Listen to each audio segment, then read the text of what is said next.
বিসমিল্লাহির রহমানির রহিম। আজকের বিজয় দিবস উপলক্ষে আয়োজিত যুক্তরাজ্য বিএনপি কর্তৃক আয়োজিত আজকের এই অনুষ্ঠানের সম্মানিত সভাপতি, মঞ্চে উপস্থিত সম্মানিত নেতৃবৃন্দ, আমার সামনে উপস্থিত প্রিয় ভাই বোনেরা, সকল সম্মানিত উপস্থিতিবৃন্দ, আসসালামু আলাইকুম। আপনারা বহু মানুষ আজকে বহু দূর থেকে আপনারা এসেছেন। অনেকেই আজকে হয়তো ফিরে যাবেন, শীতের রাত। সেজন্যই আজকে আমি আবার কবে আপনাদের সাথে দেখা হবে বলতে পারছি না। সেজন্য আপনাদের এই যে এখানে আগমন, আপনাদের সাথে কথা বলার এই সুযোগটা, এটি আমি কোনোভাবেই আজকে নষ্ট করতে চাই না। আজকের এই অনুষ্ঠানের প্রথমেই আমি শুভেচ্ছা জানাচ্ছি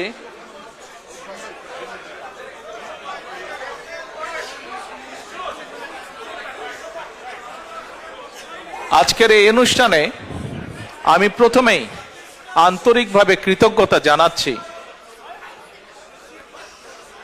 যুক্তরাজ্যের যত প্রবাসী আছেন, ইউরোপের যত প্রবাসী আছেন, সহ পৃথিবীর বিভিন্ন দেশে যারা প্রবাসী আছেন, তাদের কাছে কৃতজ্ঞতা জানাচ্ছি। আজকে থেকে যখন প্রায় 18 বছর আগে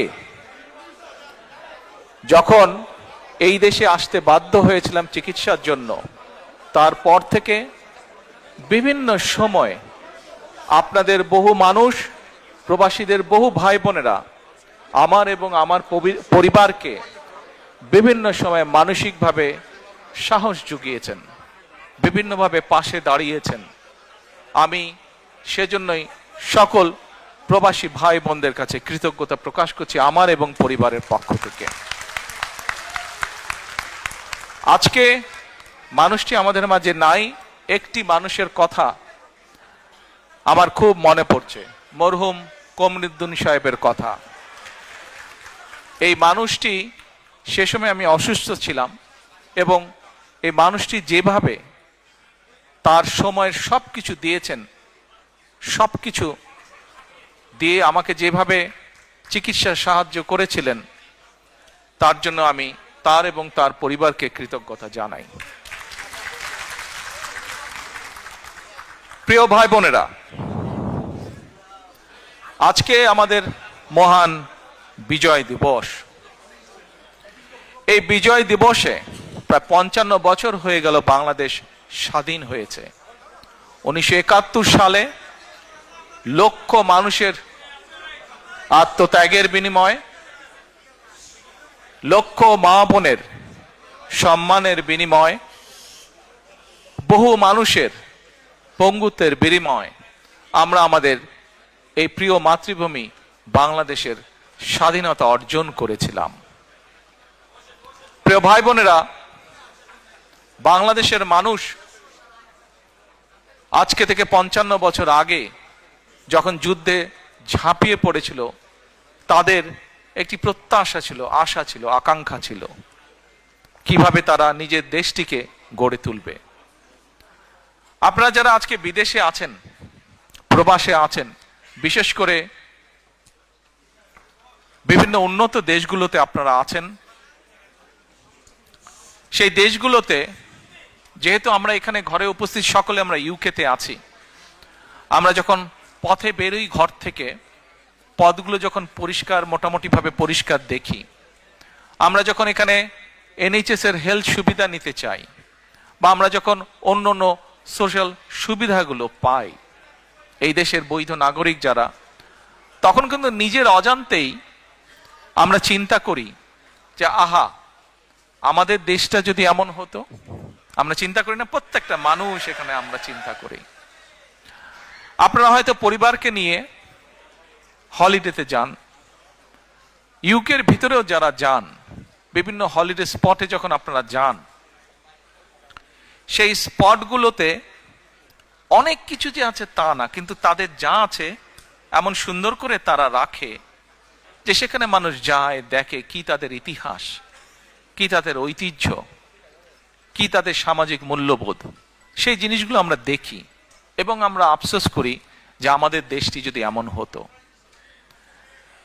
প্রিয় ভাই বোনেরা, 1971 সালে যেই মানুষগুলো যুদ্ধ করেছিল, সেটি প্রত্যক্ষ হোক বা পরোক্ষভাবে, সেই মানুষগুলো কিন্তু দেশকে নিয়ে এমনই পরিকল্পনা করেছিল, এমনই প্রত্যাশা আশা ছিল তাদের। আমরা দেখেছি বিভিন্ন সময় যখনই দেশটিকে গড়ার জন্য, দেশটিকে মানুষের প্রত্যাশিত যে আশা আকাঙ্ক্ষা সেভাবে যারাই নিতে চেয়েছিল, আমরা দেখেছি বিভিন্নভাবে বিভিন্ন ষড়যন্ত্রের মাধ্যমে সেই গতিকে রোধ করে দেওয়া হয়েছে। প্রিয় ভাই বোনেরা, বিভিন্ন সময় বিভিন্ন ষড়যন্ত্র হয়েছে। আমরা দেখেছি স্বাধীনতা যুদ্ধের পরে যখন নতুন দেশটি আমরা পেলাম, তখন মানুষ আশায় বুক বেঁধেছিল যে এই দেশে গণতন্ত্রের চর্চা হবে, গণতন্ত্রের ওখানে বসো, তুমি ওখানে বসো, গণতন্ত্রের চর্চা হবে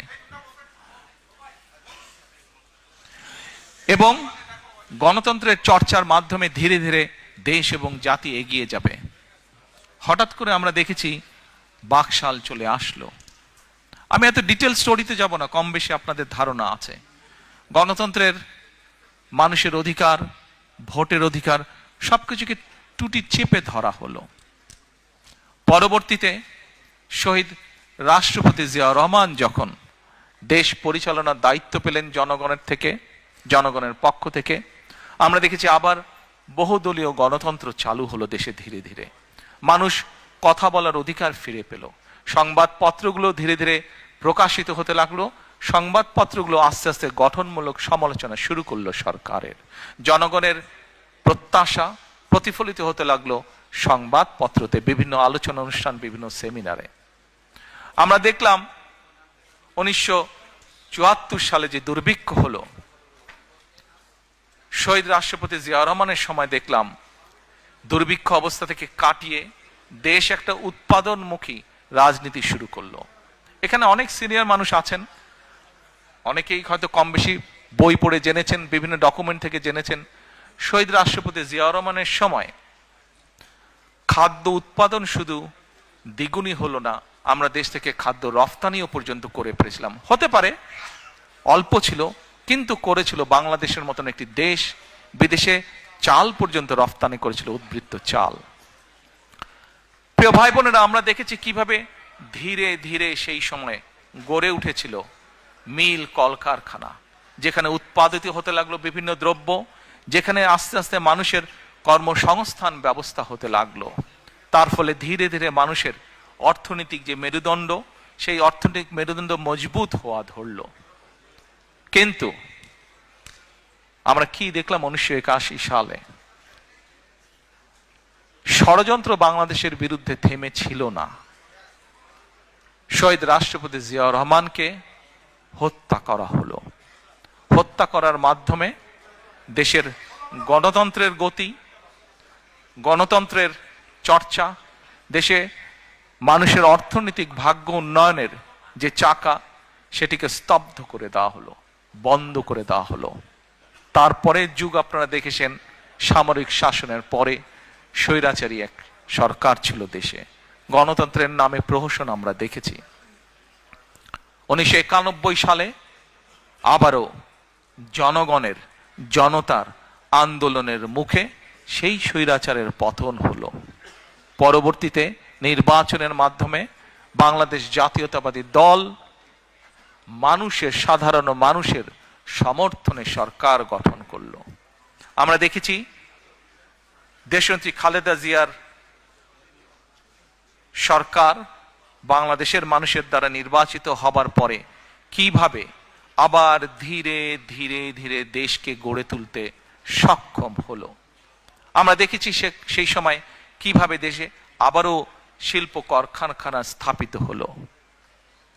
1996 সেই ষড়যন্ত্রমূলক নির্বাচনের মাধ্যমে এই যে পলাতক স্বৈরাচার, যারা গত 1 বছর আগে দেশ থেকে পালিয়ে গিয়েছে জনগণের আন্দোলনের মুখে, এরা যখন 96 সালে আসলো, তখন সংসদে একদিন তাদেরই তৎকালীন যে শিল্পমন্ত্রী ছিল, তার নিজের বক্তব্য ছিল যে 91 থেকে 96 সাল পর্যন্ত দেশনেত্রী খালেদা জিয়া যখন দেশ পরিচালনার দায়িত্বে ছিলেন, তখন দেশে 84,000 শিল্প কলকারখানা প্রতিষ্ঠিত হয়েছিল।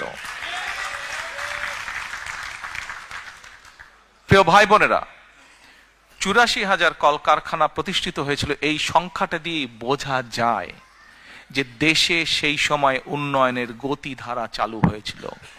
ঠিক একইভাবে যেমন শহীদ রাষ্ট্রপতি জিয়াউর রহমানের সময় দুটি সেক্টর, যেটা নিয়ে প্রত্যেকটি সরকার 75-এর পরে প্রত্যেকটি সরকার বিভিন্ন সময় গৌরব বোধ করেছে। এক, বাংলাদেশের গার্মেন্ট শিল্প, দুই, প্রবাসীদের পাঠানো রেমিটেন্স। এটিও কিন্তু বিএনপি সরকারের করে যাওয়া, জিয়াউর রহমানের করে যাওয়া। প্রিয় ভাই বোনেরা, দেশনেত্রী খালেদা জিয়ার সময় আমরা কি দেখলাম? যেমন দেখলাম 84,000 শিল্প কারখানা স্থাপিত হলো। দেশের গ্রামগঞ্জের রাস্তাঘাটগুলো আস্তে আস্তে পাকা হওয়া ধরলো। স্কুল কলেজগুলোতে আস্তে আস্তে লেখাপড়া শুরু হলো। গ্রামের শিশুদের জন্য, ভবিষ্যৎ প্রজন্মদের জন্য আস্তে আস্তে স্কুল কলেজ স্থাপিত হওয়া ধরলো, নতুন নতুন স্কুল কলেজ। একইভাবে আমরা দেখলাম একটি বিশাল সংস্কার। বাংলাদেশের জনসংখ্যার মোটামুটি সকল সময়, সেই সময় 91 সালে খুব সম্ভব জনসংখ্যা ছিল অ্যাবাউট 15-16 কোটির মতন, বোধহয় না 12-13 কোটির মতন ছিল। তখনও জনসংখ্যার অর্ধেক ছিল নারী। এই অর্ধেক জনসংখ্যাকে যদি আমরা আমাদের পুরো অর্থনৈতিক ব্যবস্থা, আমাদের শিক্ষা ব্যবস্থার মধ্যে না আনি, কোনোভাবেই দেশকে গড়ে তোলা সম্ভব না। এবং আমরা তাই দেখলাম দেশনেত্রী বেগম খালেদা জিয়া মেয়েদের স্কুল কলেজে শিক্ষা ব্যবস্থা, বিনা বেতনের শিক্ষা ব্যবস্থা চালু করলেন। প্রিয় ভাই বোনেরা, কিছুদিন আগে বিএনপির একটি অনুষ্ঠানে আমি একটি ঘটনা বলছিলাম, হয়তো আপনারা ইউটিউবে বা অনলাইনে দেখেছেন, শুনেছেন আমার সেই ঘটনাটি। তারপরেও আজকে আপনাদের সামনে আবারও আমি ঘটনাটি তুলে ধরতে চাই। কি সেই ঘটনাটি? এবছর জানুয়ারি মাসে দেশনেত্রী খালেদা জিয়া যুক্তরাজ্যে এসেছিলেন চিকিৎসার জন্য। সেই সময় উনি যেই হসপিটালতে ছিলেন, লন্ডন ক্লিনিক হসপিটালটিতে ছিলেন, একদিন আমরা সন্ধ্যার সময় সবাই ওনার কেবিনে আছি। স্বাভাবিকভাবে কিছুক্ষণ পর পর তো নার্স আসে। তো সেই সময় একজন নার্স আসলো। নার্সটা এসে, আমরা যারা ছিলাম মোটামুটি আমাদের সবাইকে বলছে, আম্মার দিকে তাকিয়ে বলছে, আমি কিন্তু তোমাকে জানি, তুমি কে। তো ওখানে তো বেগম খালেদা জিয়া ভর্তি আছেন, উনি বাংলাদেশের এক্স প্রাইম মিনিস্টার, এগুলো তো আছে। তো আমরা ভাবছি যে এটা তো সবাই জানে, এখানে যারা ডিউটিতে আছে সবাই তো জানবেই এটা। তখন নার্সটি নিজেই বলছেন, না, তোমার যেগুলো অফিসিয়াল প্রোটোকল আছে বা ছিল সেটা তো আমি জানি, কিন্তু আরেকটা ভাবে তোমাকে আমি চিনি এবং অনেক আগে থেকে তোমাকে আমি জানি। আমি যখন ছোট ছিলাম সেই সময় থেকে তোমাকে আমি চিনি, জানি। তা আমরা একটু অবাক হয়ে জিজ্ঞেস করলাম, কিভাবে তুমি ওনাকে চেনো? ওই নার্স যে, তার বাড়ি ছিল, দেশের বাড়ি হচ্ছে, শি ওয়াজ ফ্রম নাইজেরিয়া। তো বলল, তুমি তোমার দেশে মেয়েদের জন্য ক্লাস 12 পর্যন্ত শিক্ষা ফ্রি করেছো তুমি, এবং আমার দেশের সরকার তোমার এই পলিসিটা গ্রহণ করেছে, যার ফলে আমি বিনামূল্যে শিক্ষা পেয়েছি, পরবর্তীতে পড়ালেখা করেছি, আজকে আমি ইউকেতে এসে এখানে কাজ করছি। প্রিয় ভাই বোনেরা, আপনাদেরকে অল্প একটি বললে অনেক বলা যাবে, বললে অনেক কিছু বলা যাবে বিএনপি সরকার কি কি করেছে। যেমন আরেকটি বলি, এটাও স্বাস্থ্য খাতেরই কথা। আপনারা এখানে যারা আছেন আজকে উপস্থিত, কারো না কারো, সবার বাড়ি কোনো না কোনো জেলা এবং কোনো না কোনো উপজেলায়। আপনাদের সবারই যখন দেশে যান, গিয়েছেন, দেখছেন, এই উপজেলায় 51 বেডের একটি উপজেলা স্বাস্থ্য কমপ্লেক্স আছে। আপনার নিজের উপজেলা স্বাস্থ্য কমপ্লেক্সটি কে কে দেখেননি? হাত তুলেন তো ভাই, কে কে দেখেন নেই? যারা যারা নিজের উপজেলা স্বাস্থ্য কমপ্লেক্স দেখেননি, আচ্ছা তাহলে দয়া করে গিয়ে দেখে নেবেন এবার, যারা হাত তুলেছেন দেখেন। আর কারা কারা দেখেছেন? এই দেখেন, মেজরিটি মানুষ দেখেছেন, ধন্যবাদ, থ্যাংক ইউ সো মাচ। এখন এই যে উপজেলা স্বাস্থ্য কমপ্লেক্স, এই উপজেলা 51 বেডের যেটা, এটির 31 বেড করেছিলেন শহীদ রাষ্ট্রপতি জিয়া রহমান, তার আগে ওখানে কিচ্ছু ছিল না। এবং পরবর্তীতে যেই 20 বেড অ্যাড হয়েছে, পরবর্তীটা করেছে আপনার এই সরকার, দেশনেত্রী খালেদা জিয়া সরকার। আমাদের প্রশ্ন এখনো, এই যে স্বৈরাচার ছিল তারা কিছু জিনিস বানিয়েছিল, কিন্তু সাধারণ মানুষ যখন অসুস্থ হয় গ্রাম পর্যায়ে, ইউনিয়ন পর্যায়ে, উপজেলা পর্যায়ে, তারা কিন্তু উপজেলা স্বাস্থ্য কমপ্লেক্সে যায়, অন্য জায়গায় কোথাও যায় না তারা চিকিৎসার জন্য। তার মানে মানুষ, প্রান্তিক মানুষ চিকিৎসার জন্য যতটুকু সুবিধা পাচ্ছে, তারা যে যাচ্ছে, তারা কিন্তু সেই বিএনপি যে করে আসছে সেখানেই তারা যাচ্ছে। প্রিয় ভাই বোনেরা, খুব সংক্ষেপে আমি কয়েকটি উদাহরণের মাধ্যমে আপনাদের সামনে কিছু কথা উপস্থাপন করলাম। আমরা বিগত 16 বছর, 2008 থেকে এবং বিশেষ করে 14 সালের পর থেকে 5ই আগস্ট, 4 আগস্ট পর্যন্ত বাংলাদেশ জাতীয়তাবাদী দল, বাংলাদেশ জাতীয়তাবাদী দলের লক্ষ লক্ষ নেতা কর্মী রাজপথে ছিলাম। আমরা কেন রাজপথে ছিলাম? আমরা রাজপথে ছিলাম এই দেশের মানুষের রাজনৈতিক অধিকার, কথা বলার অধিকার, ভোটের অধিকার প্রতিষ্ঠা করার জন্য। আমাদের সাথে, আমরা যে শুধু একা ছিলাম তা না, আমাদের সাথে আরো কিছু রাজনৈতিক দল ছিল। কে ছোট কে বড় সেটি কথা না, মূল কথাটি হচ্ছে অত্যাচার, নির্যাতন, অবৈধ ক্ষমতা দখলদারির বিরুদ্ধে আমরা বিএনপি সহ অনেকগুলো রাজনৈতিক দল সে সময় রাজপথে ছিলাম। এই রাজপথে থাকতে গিয়ে আমাদের হাজারের মতন নেতাকর্মী গুমের শিকার হয়েছে, আরো হাজারেরও বেশি নেতাকর্মী খুনের শিকার হয়েছে। আমাদের 60 লক্ষের মতন নেতাকর্মী বিভিন্ন নির্যাতন, অত্যাচার, হামলার শিকার হয়েছে। আপনাদের মধ্যে হয়তো এখানে বহু মানুষ আছেন যারা নির্যাতনে অত্যাচারিত হয়ে দেশ থেকে এখানে চলে আসতে বাধ্য হয়েছিলেন। শুধু ইউকে না, ইউরোপের বহু দেশে আছে, মধ্যপ্রাচ্যের বহু দেশে আছে, মালয়েশিয়ায় বহু দেশ আছে, আমেরিকায় বহু দেশে বহু আমাদের নেতাকর্মী আছে যারা হয়তো বাধ্য হয়ে চলে গিয়েছিল দেশ ছেড়ে। প্রিয় ভাই বোনেরা, যুগেরও বেশি সময় ধরে বাংলাদেশ জাতীয়তাবাদী দল আন্দোলন করেছে। আমরা 5ই আগস্ট যেই স্বৈরাচারকে বাংলাদেশ থেকে বিদায় করেছি, ঝেঁটিয়ে বের করে দেওয়া হয়েছে দেশ থেকে, জনগণের ভয় যে পালিয়ে গিয়েছে দেশ থেকে, এটির ক্রেডিট, এটির অর্জন কোনো রাজনৈতিক দলের নয়, এটির অর্জন সম্পূর্ণভাবে বাংলাদেশের সাধারণ মানুষের ক্রেডিট। আপনারা যদি অগাস্টের সেই দিনগুলো, জুলাইয়ের শেষ দিনগুলো যদি আপনারা দেখেন, শুধু কি রাজনৈতিক দলের নেতৃবৃন্দ মাঠে ছিল, রাজনৈতিক কর্মীরা মাঠে ছিল দলের? নো।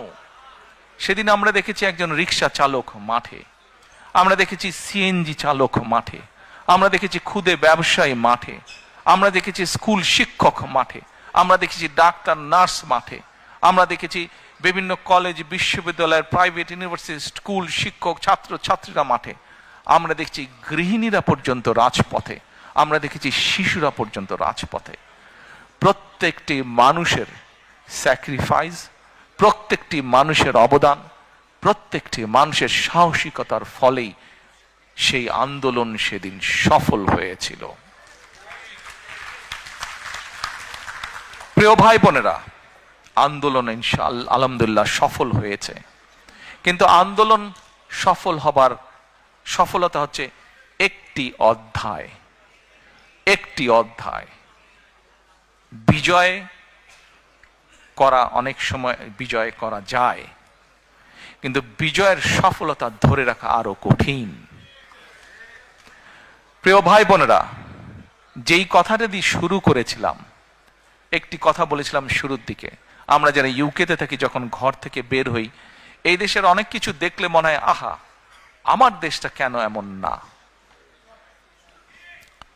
প্রিয় ভাই বোনেরা, আমাদের দেশটি যদি গড়ে তুলতে হয় আমাদের প্রত্যাশার মতন, তাহলে তো কাজ আমাদেরকেই করতে হবে, তাই নয় কি?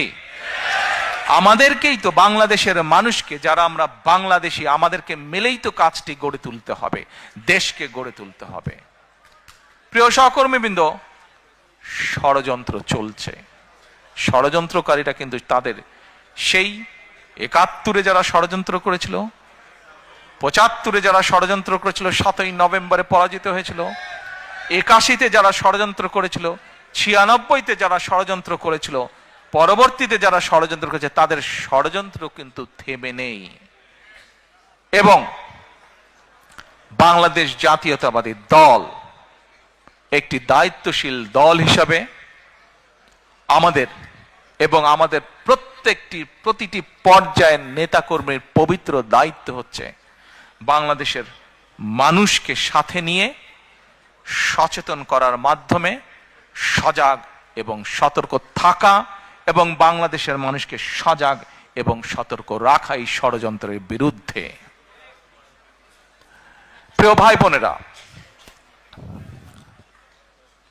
স্বৈরাচারকে আমরা বিদায় করেছি 16 বছর ধরে, এবং এর আগে বিভিন্ন সময় বাংলাদেশের মানুষ, সে রাজনৈতিক দলের নেতা বা কর্মী হোক অথবা একজন সাধারণ মানুষ যে তার দেশকে ভালোবাসে, এরকম বহু মানুষ অকাতরে জীবন বিলিয়েছে শুধুমাত্র দেশটিকে একটি সঠিক জায়গায় নিয়ে আসার জন্য, শুধুমাত্র দেশের মানুষের গণতান্ত্রিক অধিকারকে প্রতিষ্ঠিত করার জন্য। আজ একটি সময় এসেছে, আগামী 2 মাস পরে দেশে একটি নির্বাচন, বহুল প্রত্যাশিত একটি নির্বাচন, যে নির্বাচনে মানুষ নিজে ঘর থেকে বেরিয়ে নিরাপদে যাবে, স্বাচ্ছন্দ্যে ভোট দিবে তার ইচ্ছা মতন। এরকম একটি প্রত্যাশিত দিন সামনে অপেক্ষা করছে। প্রিয় সহকর্মীবৃন্দ, আমরা যেরকম একটি দায়িত্বশীল রাজনৈতিক দল হিসাবে আজকে আমাদের দায়িত্ব যেমন বাংলাদেশের বিরুদ্ধে, বাংলাদেশের মানুষের স্বাধীনতা, সার্বভৌমত্ব, গণতান্ত্রিক অধিকার, ভোটের অধিকার, অর্থনৈতিক স্বাধীনতার বিরুদ্ধে যারা ষড়যন্ত্র করছে তাদের বিরুদ্ধে যেমন বাংলাদেশের মানুষকে সতর্ক রাখা, সজাগ রাখা, একই সাথে প্রিয় ভাই বোনেরা, আমাদের একটি অন্যতম গুরুত্বপূর্ণ দায়িত্ব হচ্ছে দেশের মানুষের সামনে পরিকল্পনা দেওয়া। আমাদের মধ্যে অনেকেই বক্তব্যে বলেন আমরা এই স্বপ্ন দেখছি, আমরা সেই স্বপ্ন দেখছি। আমি ভাই স্বপ্নের মধ্যে নাই, আমি কোন স্বপ্নের মধ্যে নেই। আমরা আছি পরিকল্পনার মধ্যে, আমরা পরিকল্পনা করব, আমরা পরিকল্পনা বাস্তবায়ন করব। এই আজকে এই যে স্লোগান দাও না, at all I don't enjoy it. এই যে স্লোগান দাও তারেক ভাই জিন্দাবাদ, at all I don't like it.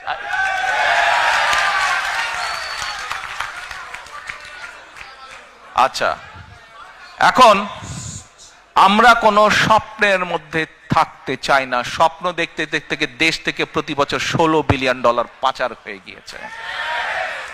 স্বপ্ন দেখতে দেখতে দেশের অর্থনৈতিক অবস্থা, দেশের শিক্ষা ব্যবস্থা, দেশের কৃষি ব্যবস্থা, দেশের রাস্তাঘাট, দেশের আইন আদালত, আইন শৃঙ্খলা সবকিছু ভেঙে চুরমার হয়ে গিয়েছে। প্রিয় ভাই বোনেরা, আপনারা যদি একটু রিসার্চ করেন আপনাদের মতন করে, দেখবেন প্রথম যখন শহীদ রাষ্ট্রপতি জিয়াউর রহমান দেশ পরিচালনার দায়িত্ব পেলেন, তার আগে কি অবস্থা ছিল দেশের? সেই খাদের কিনারা থেকে উনি তুলে নিয়ে এসেছিলেন দেশকে। আবারও 90-এ স্বৈরাচারের পতনের পরে যখন দেশনেত্রী খালেদা জিয়া দেশ পরিচালনার দায়িত্ব পেলেন, আবারও ধীরে ধীরে পরিশ্রম করার মাধ্যমে দেশকে একটি অবস্থানে তুলে নিয়ে এসছেন। এটি হতে পারে প্রকৃতি বলেন, ইতিহাস বলেন, বাস্তবতার একটি নির্মম চিত্র, বা কিভাবে বলবো আমি নিজেও ঠিক জানি না, বাট বাস্তবতা হচ্ছে যখনই এই দেশের স্বাধীনতা সার্বভৌমত্ব হুমকির সম্মুখীন পড়েছে, যখনই এই দেশের স্বাস্থ্য ব্যবস্থা বলেন, অর্থনৈতিক ব্যবস্থা বলেন, সবকিছু ভেঙে পড়ার উপক্রম হয়েছে, তখনই সেই কঠিন দায়িত্বটা এসে পড়ে বিএনপির উপরে। প্রিয় ভাই বোনেরা, আমরা দৃঢ়ভাবে বিশ্বাস করি বাংলাদেশ জাতীয়তাবাদী দল, বিএনপির প্রতিটি নেতাকর্মী, শহীদ জিয়া, দেশনেত্রী খালেদা জিয়ার প্রতিটি সৈনিক, আমরা দৃঢ়ভাবে বিশ্বাস করি যে ইনশাআল্লাহ আগামী ফেব্রুয়ারি মাসে যে নির্বাচন, সে নির্বাচনে বাংলাদেশের মানুষের সমর্থন নিয়ে বাংলাদেশ জাতীয়তাবাদী দল সরকার গঠন করতে সক্ষম হবে। এক মিনিট, সমস্যা তো তারপরে, বিপদ কিন্তু তারপরে। আপনারা যারা খুব খুশিতে তালি দিলেন, হ্যাঁ খুশি আপনারা হতেই পারেন, দেশের মানুষের সমর্থন নিয়ে যদি আমরা ইনশাল্লাহ সরকার গঠন করতে পারি, অবশ্যই আমরা দেশের মানুষের কাছে প্রতি যেরকম আমাদের কৃতজ্ঞতা থাকবে, একইভাবে তাদের কাছে আমাদের দায়বদ্ধতা থাকবে, জবাবদিহিতা থাকবে। এই মুহূর্তে দেশের যে শিক্ষা ব্যবস্থা, দেশের যে স্বাস্থ্য ব্যবস্থা, দেশের যে অর্থনৈতিক ব্যবস্থা, ব্যবসা বাণিজ্যের যে অবস্থা, ব্যাংকগুলোর যে অবস্থা, প্রত্যেকটি বিষয়, ইউ নেম এনি সাবজেক্ট, যেই অবস্থা প্রত্যেকটি মানুষের সাথে রিলেট করে, মানুষের জীবনযাত্রার সাথে রিলেট করে, প্রত্যেকটি অবস্থার অত্যন্ত শোচনীয় অবস্থা, প্রত্যেকটি ক্ষেত্রে অত্যন্ত শোচনীয় অবস্থা। আমরা বিশ্বাস করি, আমরা শহীদ জিয়া, দেশনেত্রী খালেদা জিয়ার সৈনিক যারা, আমরা বিশ্বাস করি ইনশাল্লাহ মানুষের সমর্থন নিয়ে আমরা সরকার গঠন করতে সক্ষম হব। কিন্তু সামনের পথ অসম্ভব কঠিন, অসম্ভব কঠিন। এবং এই কঠিন পথ যদি পাড়ি দিতে হয়, অনেকে অনেক বড় বড় সুন্দর সুন্দর ভালো ভালো কথা বলতে পারবে, কিন্তু আমাদেরকে পরিকল্পনা গ্রহণ করতে হবে। যদি এই কঠিন পথ আমরা অতিক্রম করতে চাই, আমাদের কি পরিকল্পনা গ্রহণ করতে হবে? এরকম কয়েকটি পরিকল্পনার কথা আপনাদের সামনে আমি আজকে তুলে ধরতে চাই। সময় পাবো? Thank you.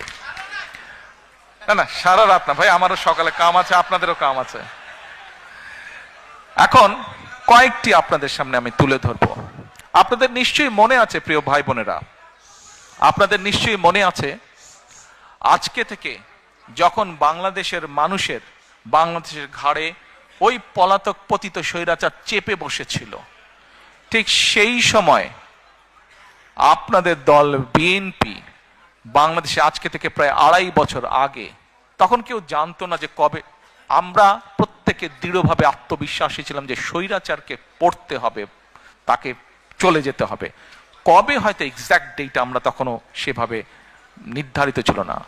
স্বৈরাচার পতনের 2.5 বছর আগে বাংলাদেশের মানুষের সামনে আমরা 31 দফা সংস্কার কর্মসূচি উপস্থাপন করেছিলাম। মনে আছে আপনাদের? Yes. তখন অনেকে হেসেছিল। আর আজকে যারা, কাউকে আমি আঘাত করে কথা বলতে চাই না, কাউকে অসম্মান করে কথা বলতে চাই না, কিন্তু আজকে বহু মানুষ সংস্কার নিয়ে কথা বলছে। ভেরি গুড, বলুন, আমরা চাই আপনারা বলুন। কারণ আমাদের 31 দফাতে আমরা বলেছি এটার থেকে বেটার যদি কিছু দেন, এটা থেকে নতুন কিছু যদি আপনারা কেউ উপস্থাপন করেন, আমরা সানন্দে তা গ্রহণ করব। সেই 31 দফার মধ্যে আমরা বলেছি যে 31টে দফা আমরা বিশ্বাস করি, শহীদ রাষ্ট্রপতি জিয়াউর রহমান 19 দফা দিয়েছিলেন। সেই 19 দফাকে আরো সময়ে, পরিস্থিতি, সবকিছুর পরিবর্তনের কারণে সেটিকে আমরা কিছুটা আরো পরিবর্তন করে আরো সুন্দরভাবে আমরা উপস্থাপন করেছি, যার ভিত্তিতে আমরা দেশ পরিচালনা করতে চাই ইনশাআল্লাহ। এখন এই 31 দফার ভেতর থেকে আমরা আরো কয়েকটি বিষয়কে আলাদা করে বের করে নিয়ে এসেছি। এই 31 দফার ভেতরে সাংবিধানিক বিষয় আছে, এই 31 দফার ভেতরে আইনগত বিষয় আছে, এই 31 দফার ভেতরে আপনার, আমার, আমাদের সকলের বেঁচে থাকার মৌলিক অধিকারের নিশ্চয়তা কিভাবে প্রদান করা যায় তার কিছু ডাইরেকশন বা পরিকল্পনা আছে। যেমন, আস্তে হাততালি পরে দিই আমরা, যেমন আসুন 31 দফার মধ্যে বাই নাও আপনারা শুনেছেন, দেখেছেন, আমরা একটি কার্ড ইন্ট্রোডিউস করতে চাই যেটার নাম আমরা দিয়েছি ফ্যামিলি কার্ড। বাই নাও আপনারা শুনেছেন। এখন এই ফ্যামিলি কার্ডটা কি, নাম হয়তো আপনারা শুনেছেন অনেকে, কেউ কেউ হয়তো আপনারা এখানে যারা আজকে উপস্থিত আছেন কেউ কেউ হয়তো আপনারা জানেন, আচ্ছা ফ্যামিলি কার্ড দিয়ে কি হবে না হবে। এই ফ্যামিলি কার্ডটা কেন ইন্ট্রোডিউস করতে চাই, কি এটা লক্ষ্য উদ্দেশ্য সংক্ষেপে আপনাদের সামনে আমি তুলে ধরতে চাই, এবং আপনাদের কাছে যেটা তুলে ধরবো আপনাদের প্রতি আমার অনুরোধ থাকবে আপনারা এই কথাগুলো আরো মানুষের কাছে পৌঁছে দিবেন। আসুন এবার ফ্যামিলি কার্ডটি কি আমরা সংক্ষেপে বিবেচনা করি, দেখি আমরা। এটি আমরা যে ব্যাংক কার্ড ব্যবহার করি, এটি ব্যাংক কার্ডের মতন একটি কার্ড। এখন এই কার্ডটি আমরা কাকে দেব? এই কার্ডটি আমরা দেব বাংলাদেশে এই মুহূর্তে অ্যাভেলেবল যত ডাটা আছে সেই ডাটার ভিত্তিতে আমরা দেখেছি বাংলাদেশে 4 কোটি পরিবার আছে। সেটি আমার পরিবার, আপনার পরিবার, একজন কৃষকের পরিবার, একজন ইমামের মসজিদের ইমাম সাহেবের পরিবার, একজন প্রাইমারি স্কুল শিক্ষকের পরিবার, একজন ক্ষুদ্র মুদির দোকানদার, একজন রিক্সা চালক, ভ্যান চালক, যেভাবেই আপনি ধরেন বাংলাদেশে 4 কোটি পরিবার আছে। আমরা প্রথমে এই কার্ডটি দেওয়া শুরু করব গ্রাম থেকে, যারা মোর ডিজার্ভ করে। আচ্ছা, এই কার্ডটি আমরা দিব পরিবারের যে গৃহিণী, পরিবারের যে কর্ত্রী বা হাউস ওয়াইফ, আমরা তাকে এই কার্ডটি দেব। আচ্ছা, আস্তে তালি পরে পরে তালিয়া পরে কার্ডটি আমরা তাকে দেব। দেখুন, দেশনেত্রী বেগম খালেদা জিয়া দেশের অর্ধেক যে নারী সমাজ তাদেরকে উনি শিক্ষার আলো পৌঁছে দিতে চেয়েছিলেন। বহুলাংশে আলহামদুলিল্লাহ আমরা সফল হয়েছি। আজকে যদি আমরা স্কুল কলেজগুলো দেখি, আমরা দেখি যে ক্ষেত্র বিশেষে ছেলেদের থেকে মেয়েদের এনরোলমেন্ট অনেক বেশি। শিক্ষা দীক্ষায় বিভিন্ন জায়গায় মেয়েরা অনেক এগিয়ে গিয়েছে। নেপোলিয়ন বলেছিল, আমাকে শিক্ষিত মা দাও, আমি তোমাদেরকে শিক্ষিত জাতি দেব। প্রিয় ভাই বোনেরা, এই কার্ডটি ইনিশিয়ালি আমরা ধীরে ধীরে 4 কোটি পরিবারের, আমাদের প্ল্যান অনুযায়ী 4 কোটি পরিবারকে দেব। বাট এই 4 কোটি পরিবারের মধ্যে আমিও আছি, আমার স্ত্রী ডক্টর জুবাইদাও আছেন, কিন্তু ডক্টর জুবাইদা এই কার্ডটি নেবেন না। কেন? কারণ এই কার্ডটি থেকে রাষ্ট্র বা সরকার যেই সুবিধা দেবে একটি পরিবারকে, আলহামদুলিল্লাহ ডক্টর জুবাইদার এটি প্রয়োজন নেই।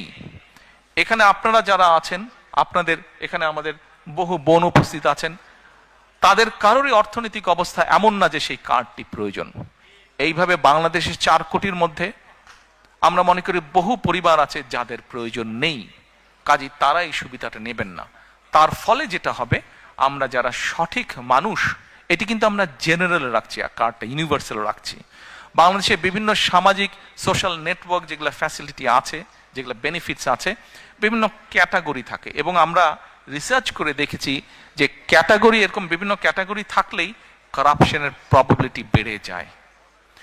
কারাপশনের প্রবাবিলিটি বেড়ে যায়, পলিটিক্যাল ইনফ্লুয়েন্স হয়, তখন ওইখানে কারাপশন তৈরি হয়। সেজন্য বিষয়টাকে আমরা জেনারেল রাখছি। আচ্ছা, এই কার্ডটি আমরা মহিলাদেরকে দেব।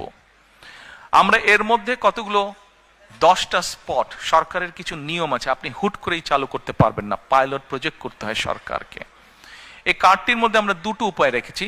2 থেকে 2,500 টাকা পর্যন্ত আমরা কিছু মহিলা বা পরিবারকে বা হাউস ওয়াইফকে আমরা দেব, আর 2,500 টাকার সম পরিমাণ খাদ্য সহায়তা আমরা দেব। পাইলট প্রজেক্টের মাধ্যমে আমরা দেখব যে 3 থেকে 6 মাস যে কোন পরিবারগুলোর কতটুকু উন্নতি হচ্ছে, কিভাবে পরিবর্তন হচ্ছে।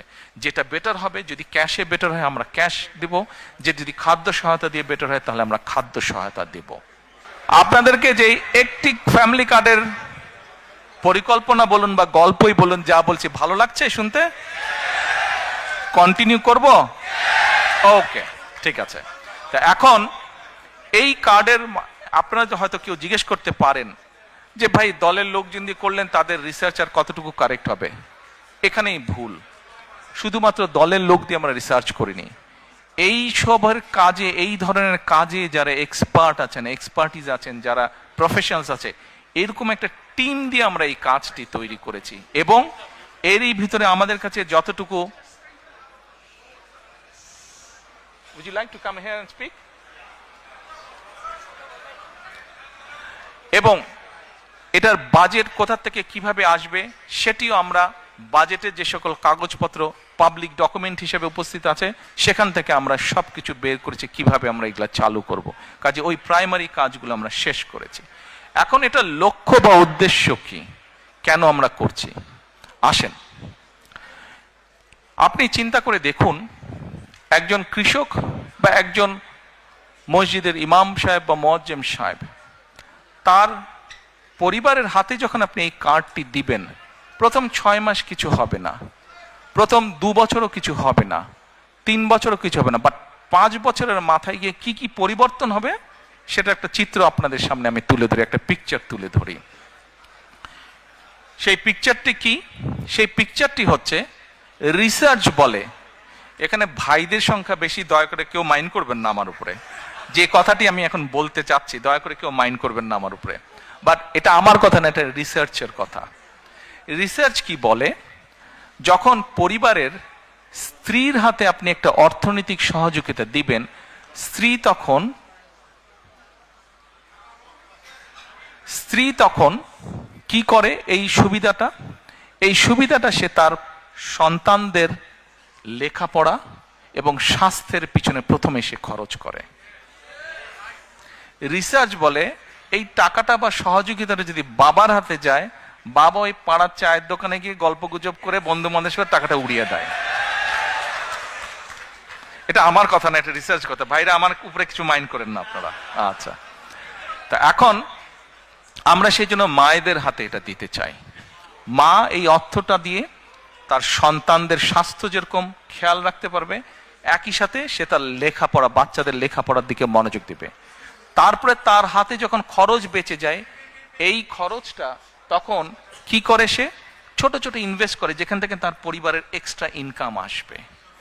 যার ফলে হবে কি, ওই টাকাটা, ওই অর্থটা, সেটা 500 টাকা হোক, 1000 টাকা হোক, ওটাই লোকাল ইকোনমিতে তখন টাকাটা আস্তে আস্তে ইকোনমিতে ঘুরতে থাকে এবং লোকাল ইকোনমি আস্তে আস্তে আস্তে আস্তে স্ট্রেংথ স্ট্রং হতে থাকে। প্রিয় ভাই বোনেরা, চিন্তা করে দেখেন, আপনার গ্রামে এরকম যদি 10টা পরিবার থাকে এবং একটা 10টা পরিবারের কে যদি আপনি আস্তে আস্তে কন্টিনিউ 5 থেকে 7 বছর একটা সাপোর্ট দিতে পারেন এরকম, তাহলে 7 বছর পরে কি সেই পরিবারটার চেহারা বর্তমানে যা আছে তা থাকবে? নিশ্চয় একটু তো বেটার হবে না? তাহলে একটা গ্রামে যদি 10টা পরিবার থাকে, সেই 10টা পরিবার যখন অর্থনৈতিকভাবে একটা শক্তিশালী অবস্থানে দাঁড়াবে, স্বাস্থ্য হেলথ ওয়াইজ যখন শক্তিশালী হবে এবং এডুকেশন ওয়াইজ যখন একটি গ্রাম শক্তিশালী হবে, তখন পুরো গ্রামটা একটা বেটার গ্রাম হবে। এইভাবে গ্রাম, এইভাবে উপজেলা, এইভাবে জেলা, এইভাবে বিভাগ, এভাবে সারা বাংলাদেশ এক সময় গিয়ে একটা স্ট্রেংথেন অবস্থায়, শক্তিশালী অবস্থায় দাঁড়াবে। এই হলো ফ্যামিলি কার্ডের গল্প।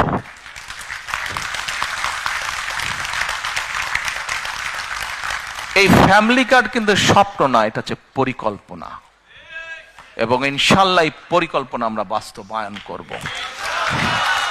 আমরা যদি 4 কোটি পরিবারের অন্তত 30 to 40% কাছেও রিচ করতে পারি, তাহলেও ইনশাল্লাহ বাংলাদেশের চেহারার একটা বিরাট পরিবর্তন হবে। আমাদের লক্ষ্য কাউকে মিলিয়নিয়ার বানানো না, কিন্তু আমাদের লক্ষ্য বাংলাদেশের 4 কোটি পরিবারের প্রত্যেকটি পরিবার যেন সুন্দরভাবে, ডিসেন্ট ভাবে বেঁচে থাকতে পারে, দাঁড়াতে পারে। এটি হচ্ছে আমাদের লক্ষ্য।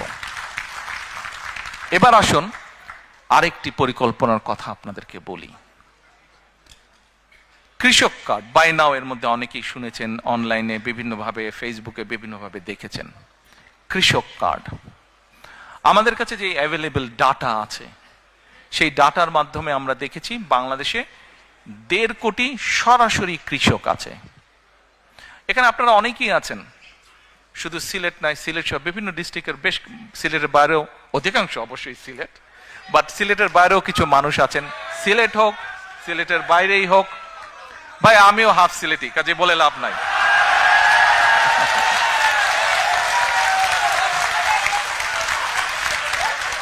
আচ্ছা, এখন এখন এই যে আমরা কিন্তু এখন বাংলাদেশের কৃষকদের নিয়ে কথা বলছি, very important issue, very important. So quiet you have to be very quiet, it's a very important issue we will be discussing now. আচ্ছা, বাংলাদেশে প্রায় 1.5 কোটি কৃষক আছে যারা সরাসরি কৃষক। এই ক্যামেরাম্যান, আপনি ভাই একটু ডিস্টার্ব করছেন, আপনি একটু ডিস্টার্ব করছেন, আপনি অনেককে ডিস্টার্ব করছেন। জি, বাংলাদেশে 1.5 কোটি কৃষক আছে। এখন এই কৃষকের মধ্যে আবার কয়েকটা ক্যাটাগরি আছে কিন্তু, প্রান্তিক কৃষক, ক্ষুদ্র কৃষক, মাঝারি কৃষক, বড় কৃষক। এখন এই 1.5 কোটি কৃষকের মধ্যে প্রায় কয়েক লক্ষ হবে বড় কৃষক, বাকি ম্যাক্সিমামে কিন্তু প্রান্তিক, ক্ষুদ্র, মাঝারি কৃষক। এখন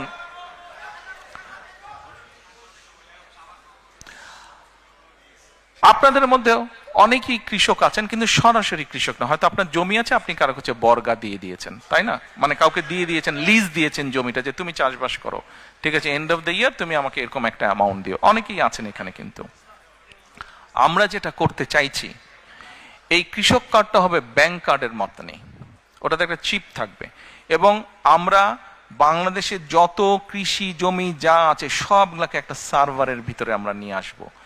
কোন কৃষক কোথায়, তার নাম কি, সে কতটুকু জমি ওন করছে, নাকি সেটার সে লিজ নিয়েছে, লিজ নেক অথবা ওন করুক, সেটাতে সে কি কি চাষ করছে।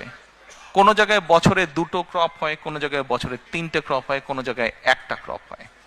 কাজেই তার কোন কি ক্রপ হচ্ছে সেই হিসাবও আমরা পুরা রেডি করব। আচ্ছা, এখন রেডি করে যেটা আমাদের টার্গেট বা এইম, আমাদের যার একটা হয়তো একটা হচ্ছে ফসল, যার 2টো হচ্ছে, তাকে আমরা যে কোনো একটা ফসলের ফুল সাপোর্টটা দেওয়ার চেষ্টা করব। তাকে আমরা তার যেটা রিকোয়ার্ড সিড, ফার্টিলাইজার, পেস্টিসাইড, এই পুরা সাপোর্টটা তাকে আমরা দেব 5 to 7 years টাইম। এবং আমাদের রিসার্চ আমাদেরকে বলছে যে 5 to 7 years ধরে যদি আমরা এই সাপোর্টটা মোটামুটিভাবে কন্টিনিউ করতে পারি, তাহলে কৃষকদের যে অর্থনৈতিক মেরুদণ্ড, ইকোনমিক স্ট্রেংথ, এটা স্ট্রং হবে। আজকের যে ক্ষুদ্র কৃষক হয়তো সে মাঝারি কৃষক হবে, যে প্রান্তিক কৃষক সে ক্ষুদ্র কৃষক হবে। যদি নাও হয়, অন্তত তার অবস্থার পরিবর্তন হবে, তার প্রোডাকশন বাড়বে। আমরা এই যে প্রায় পত্র পত্রিকায় নিউজ পড়ি যে এই দ্রব্যের দাম বেড়ে গেছে, নিত্য প্রয়োজনীয় ওই দ্রব্যের দাম বেড়ে গেছে। দেখুন, বাংলাদেশের মানুষ জনসংখ্যা প্রায় 20 কোটি প্লাস মাইনাস মিনিমাম। এই জনসংখ্যাকে যদি আপনার ফুড সাপ্লাই দিতে হয়, আমাদেরকে অবশ্যই আমাদেরকে এগ্রিকালচারের প্রোডাকশন বাড়াতে হবে। আমরা এগ্রিকালচার প্রোডাকশন যদি না বাড়াই, কোনোভাবেই কিচ্ছু করা যাবে না। আচ্ছা, এর মধ্যে আমাদের আরেকটি প্রোগ্রাম আছে এই কৃষক কার্ডের ভিতরে। 10টা ফ্যাসিলিটি আমরা দেব। যেমন অনেক সময় বিভিন্ন জায়গায় বন্যা হচ্ছে, বিভিন্ন জায়গায় দুর্যোগ, বৃষ্টি, ঝড় হচ্ছে। আমরা এর ভিতরে এক ভদ্রলোকের সাথে কথা বলছি, বাংলাদেশি ভদ্রলোক, উনি এই ক্লাইমেট নিয়ে কাজ করে, উনি অস্ট্রেলিয়াতে থাকেন। এখন তোমার উপজেলা কোনটা? বালাগঞ্জ। তোমার ইউনিয়ন? পূর্ব গৌরীপুর। বালাগঞ্জের পূর্ব গৌরীপুর। এখন ওখানে ধরেন একজন কৃষক ডিসাইড করলো যে সে কালকে সার দিবে, ফার্টিলাইজার দিবে, কিন্তু কালকে বৃষ্টি যদি হয় তাহলে ফার্টিলাইজার সব ওয়াশ আউট হয়ে যাবে, তাতে তার ফাইন্যান্সিয়ালি লস হবে।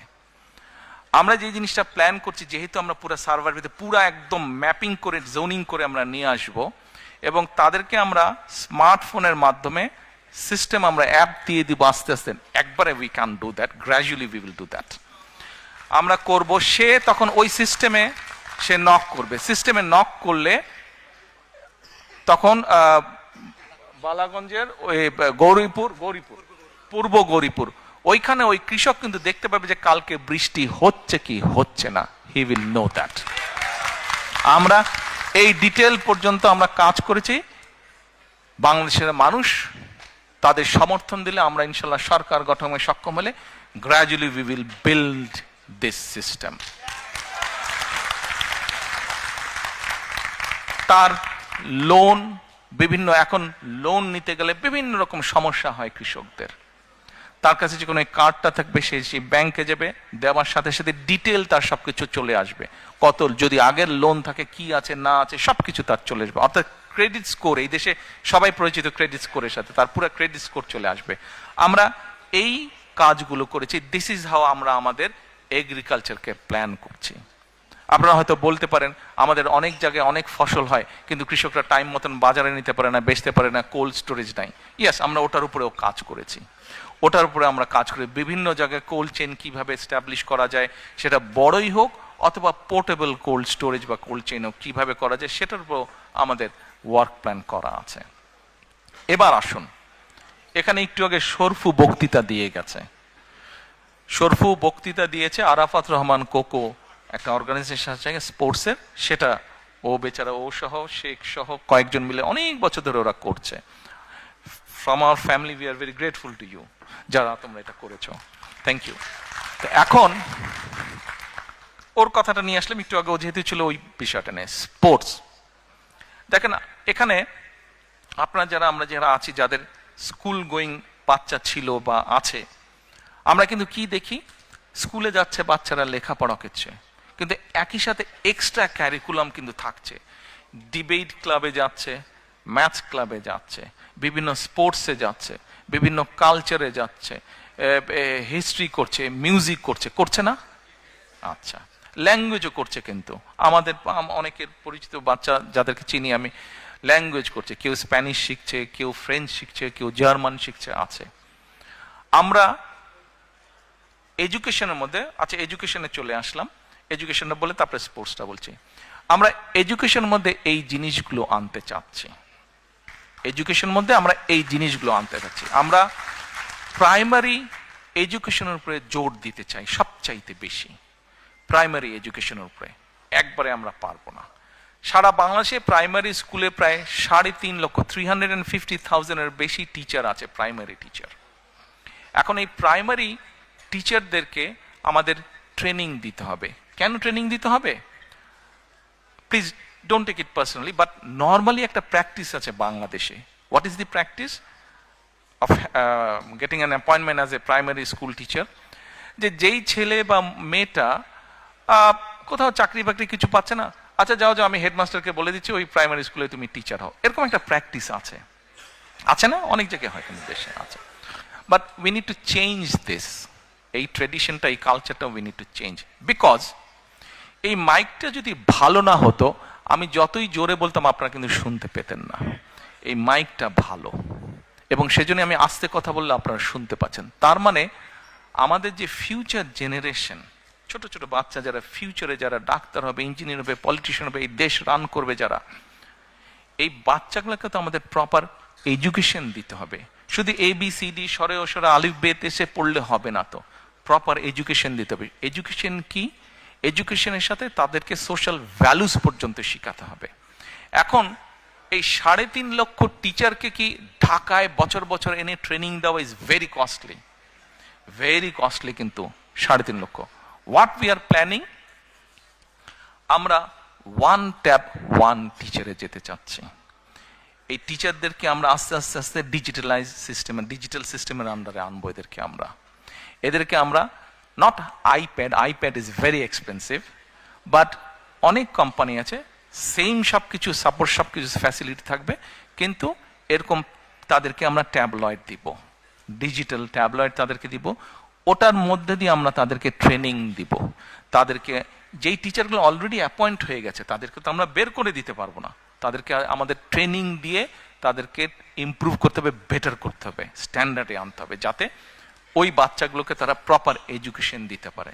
অ্যাট দ্য সেম টাইম এখন থেকে আমরা যেই টিচারগুলো, মানে আমরা যখন দায়িত্ব পাবো ইনশাল্লাহ, তারপর থেকে যেই টিচারদেরকে আমরা নিব, আমরা ভালো স্টুডেন্ট যারা তাদেরকে we will try to appoint as the primary teacher, যারা ভালো স্টুডেন্ট সমাজের, ছেলে হোক মেয়ে হোক। সেই জন্যই আমরা প্রথমেই প্রাইমারি এডুকেশনে আমরা এমফেসাইজ সবচেয়ে বেশি দিতে চাই। বিকজ আজকে যদি আমি ভালো প্রোডাক্ট তৈরি করতে পারি, ফিউচারে আমি ইনশাল্লাহ ভালো রেজাল্ট পাবো। ভালো টিচার মানে আমি ভালো ফিউচার পাবো। আচ্ছা আসেন এখন এই যে বাচ্চাগুলোকে ক্লাস 1 থেকে শুরু ক্লাস 12 পর্যন্ত আমরা কি কি করব। এদেরকে আমরা যারা স্কুলে পড়েছি বাংলাদেশে, আমরা জানি যে কম বেশি 10টা সাবজেক্ট থাকে, 10টা সাবজেক্ট, প্রত্যেকটা 100 মার্ক হয়, প্লাস মাইনাস 1000-এর উপরে মার্কিং হয় পরীক্ষার সময়। আমাদের চিন্তা ভাবনা হচ্ছে যে আমরা সরকার থেকে আমরা ধরেন 5টা খেলা, যেই খেলাগুলো আমাদের ছেলে মেয়েরা খেলে, শুধু ছেলেদের জন্য না, অবশ্যই মেয়েদেরকে আমরা এটাতে ইনক্লুড করছি। ছেলে বা মেয়েরা সাধারণত যেগুলা খেলে ধরেন 6টা খেলা, যেগুলা কিছু থাকবে কমন, কিছু থাকবে পার্টিকুলারলি ছেলেদের জন্য, পার্টিকুলারলি মেয়েদের জন্য। আমরা এই খেলাগুলোকে কম্পালসারি করবো অ্যাজ এ সাবজেক্ট। বাচ্চা নিজে চুজ করে নিবে, বাচ্চা নিজে চুজ করে নেবে সে কোনটা। কেউ যদি ফুটবল খেলতে চায় ও ফুটবল খেলবে, কেউ যদি ব্যাডমিন্টন খেলতে চায় ও ব্যাডমিন্টন খেলবে, ও কিন্তু ওকে খেলতেই হবে, একটা স্পোর্টস ওকে করতেই হবে, কম্পালসারি। আচ্ছা এবার আসেন আরেকটা জিনিস, ওকে আর্ট কালচার আনতে হবে। শুধু পড়ালেখা অবশ্যই দরকার একটা জাতির জন্য, কিন্তু শুধু পড়ালেখা করলে হবে তো না। আর্ট কালচার যদি একটা জাতি না জানে তো কেমন করে হবে? আর্ট এবং কালচার জানতে হবে, হিস্ট্রি জানতে হবে, আবার হেরিটেজ জানতে হবে। আমার হিস্ট্রি না জানলে তো হবে না। কাজেই আমরা চাই আমাদের বাচ্চারা ছবি আঁকা শিখবে, গান শিখবে, কিভাবে মিউজিক ইনস্ট্রুমেন্ট বাজাতে হয় শিখবে। সরকার ব্যবস্থা করবে, এডুকেশন ডিপার্টমেন্ট থেকে ব্যবস্থা করবে কয়েক ধরনের মিউজিক ইকুইপমেন্ট, গান শেখার ব্যবস্থা করবে। বাচ্চা চুজ করবে সে গান শিখবে নাকি সে ইনস্ট্রুমেন্ট। যেমন ব্যক্তিগতভাবে যদি আমাকে বলতে, আমার ছোটবেলা থেকে খুব ইচ্ছা ছিল কিবোর্ড বাজানোর। আমি গিটার প্র্যাকটিস কয়েকদিন শুরু করেছিলাম, কিছুদিন করেছিলাম, কমপ্লিট করতে পারিনি। হাওয়াইয়ান গিটার আমি বাজাতাম, আমার ইচ্ছা ছিল, হয়নি কোনো কারণে। কিবোর্ড বাজানোর শেখার ইচ্ছা ছিল আমার, আই কুড নট, হয়নি। আমার এরকম অনেক বাচ্চা আছে যারা চায়, কিন্তু ফ্যামিলি প্রবাবলি এফোর্ড করতে পারে না, ফ্যামিলি এফোর্ড করতে পারে না। তো ফ্যামিলি যখন এফোর্ড করতে পারে না, তাহলে কি এটা স্টেটের রেসপন্সিবিলিটি না যে সেই বাচ্চাটাকে তার যে কোয়ালিটিটা আছে সেটা সে যাতে প্রকাশ করতে পারে? এটা তো স্টেটের রেসপন্সিবিলিটি। আমরা এই ফ্যাসিলিটিগুলো তৈরি করতে চাই। খেলা গেল, আর্ট গেল, কালচার গেল। এবার আসেন আমরা ক্লাস 6 থেকে, প্রাইমারি শেষ হওয়ার পর থেকে ক্লাস 12 পর্যন্ত আমরা এদেরকে বিভিন্ন ভোকেশনাল এবং টেকনিক্যাল নো হাউ, বিভিন্ন জিনিস শেখাবো। আমরা বিভিন্ন জিনিস শেখাবো। যেমন আমরা একটা এক্সাম্পল দেই, এই দেশে আপনারা অনেকেই যারা আসেন, যেমন এখানে কি জানি বলে, অনেকেই আছেন, যেমন আমাকে মহিদুর রহমান সাহেব বলেছেন যে উনি যখন প্রথম রেস্টুরেন্ট দেন উনি নিজেই সার্ভিং এর কাজ করতেন, মনে আছে? আপনি বলেছিলেন আমাকে, কয়েকজন আমাকে একদিন বলেছে যে ও নিজেও প্রথমে কাজ করতো। কিন্তু ধরেন একটা ছেলে এই যে রেস্টুরেন্টে কিভাবে খাবার দিতে হয়, কিভাবে শেফের কাজ করতে হয়, অথবা কিভাবে ডাইনিং সাজাতে হয়, এটা যদি আপনি একটা ছেলে বা একটা মেয়েকে যদি প্রপারলি ইনস্টিটিউশন মাধ্যমে শিক্ষা দিতে পারেন, উইথ আদার কোয়ালিটিস ক্যারিকুলাম, কি ও স্পোর্টসে ভালো, ও মিউজিকে ভালো, এবং সাথে ইংলিশ ল্যাঙ্গুয়েজ জানে, সাথে সেকেন্ড আরেকটা ল্যাঙ্গুয়েজ জানে।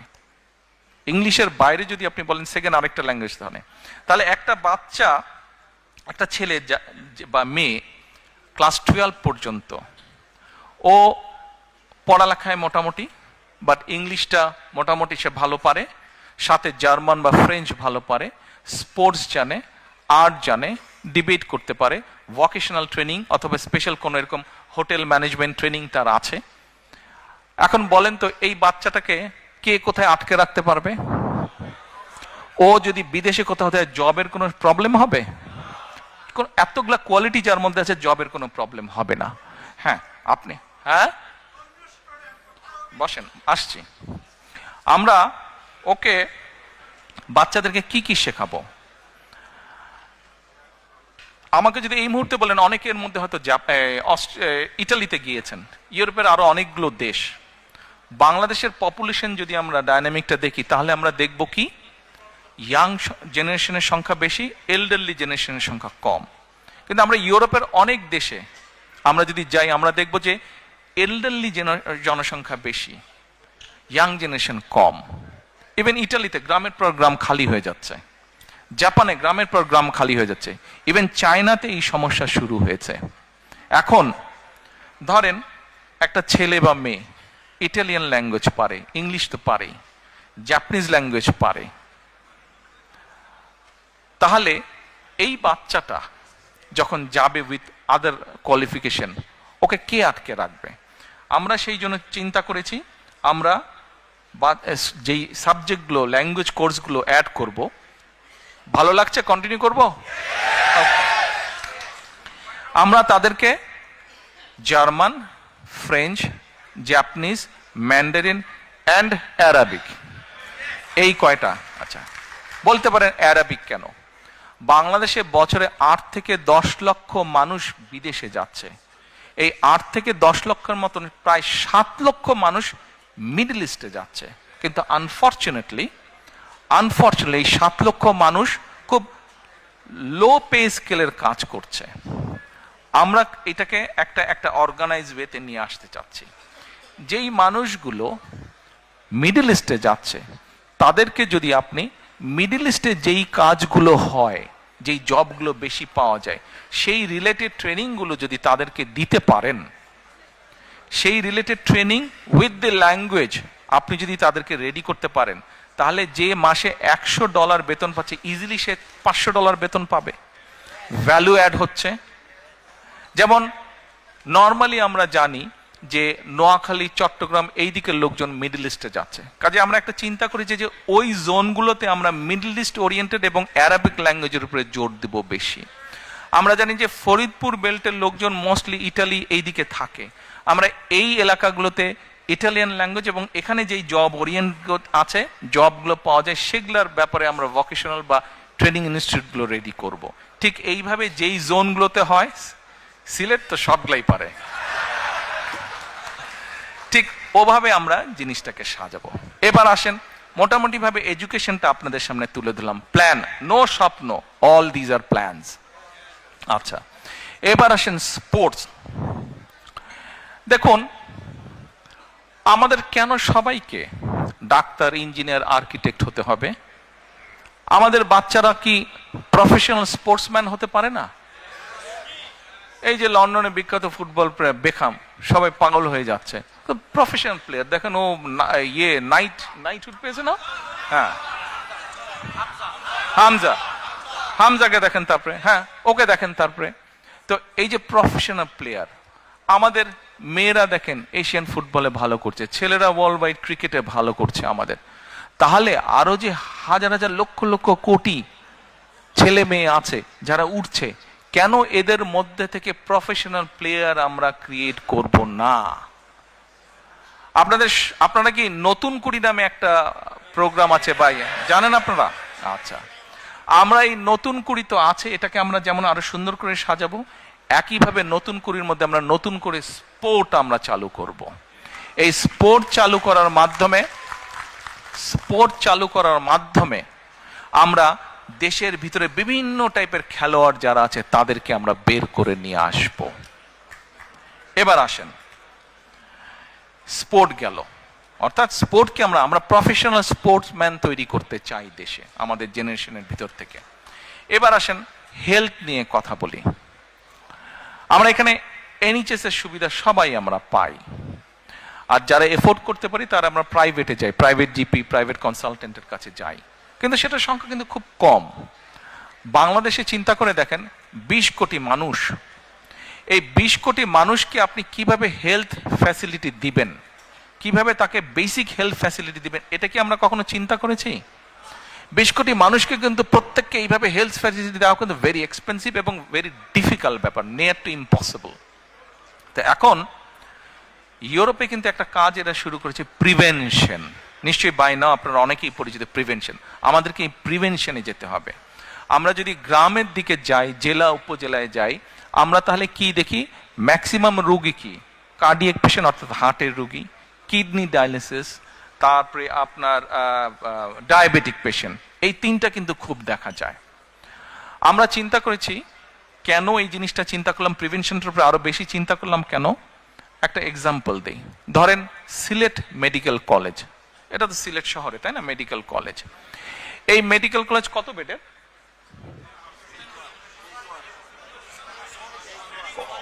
হ্যাঁ, ওসমানী মেডিকেল কলেজ কত বেডের? 600 বেডের। আচ্ছা ঠিক আছে, 600 বেডের। আচ্ছা 700, ওকে 700। এই 700 বেড, তার মানে সরকারের পক্ষে পসিবল এইখানে প্রতিদিন 700 বেডের ওষুধ, ডাক্তার, নার্স, ব্যান্ডেজ যাই লাগুক না কোনো 700 এর ক্যাপাসিটি আছে দেবার সরকারের। কিন্তু আপনি একদিন ওই সামনে দাঁড়িয়ে থাকেন, ওখানে 700 না, ওখানে এভরিডে 3000 পেশেন্ট আসে। 3000 পেশেন্ট, অর্থাৎ ধরেন আজকে 16 তারিখ 3000 আসলো, কালকে 17 তারিখ 3000 আসলো, পরশুদিন 18 তারিখ 3000 আসলো। আপনি আজকে 700 নিলেন, তার মানে 3000 3000 3000 পরপর 3 দিন, 2 দিন ধরি আমরা 3000 3000 6000। আপনার ক্যাপাসিটি হচ্ছে 700 টু ম্যানেজ ক্যাপাসিটি হচ্ছে 700। আপনি 6000 থেকে আজকে 700 আর কালকের 700 আপনি মাইনাস করেন, ঠিক আছে 1400 নিলেন, বাকি থাকলো কত থাকলো? আমি অঙ্কে কাঁচা, বলেন কত থাকলো? হ্যাঁ, 4400 থাকলো। এভরি দেখেন, okay whatever it is, 4400 4600 থাকলো, তো 4000 থাকলো। তার মানে আপনি every day you go and every day it's adding up. আপনি সামাল দিবেন কিভাবে? Have you thought about it? কিভাবে আপনি সামাল? আপনি চেষ্টা করলেও পারবেন না, চাইলেও পারবেন না। আপনার ডাক্তার, নার্স সবাই টায়ার্ড হয়ে একসময় পড়ে যাবে, পারবেন না, ইউ ক্যানট ম্যানেজ। এটা শুধু ওসমানী মেডিকেল কলেজ না, আপনার 64টি জেলায় 64টা মেডিকেল কলেজের এই অবস্থা। অর্থাৎ যা ইনফ্রাস্ট্রাকচার তার ডাবল ট্রিপল রোগী আসছে। এখন what we have thought to solve the problem, আমরা প্রিভেনশনে যাব।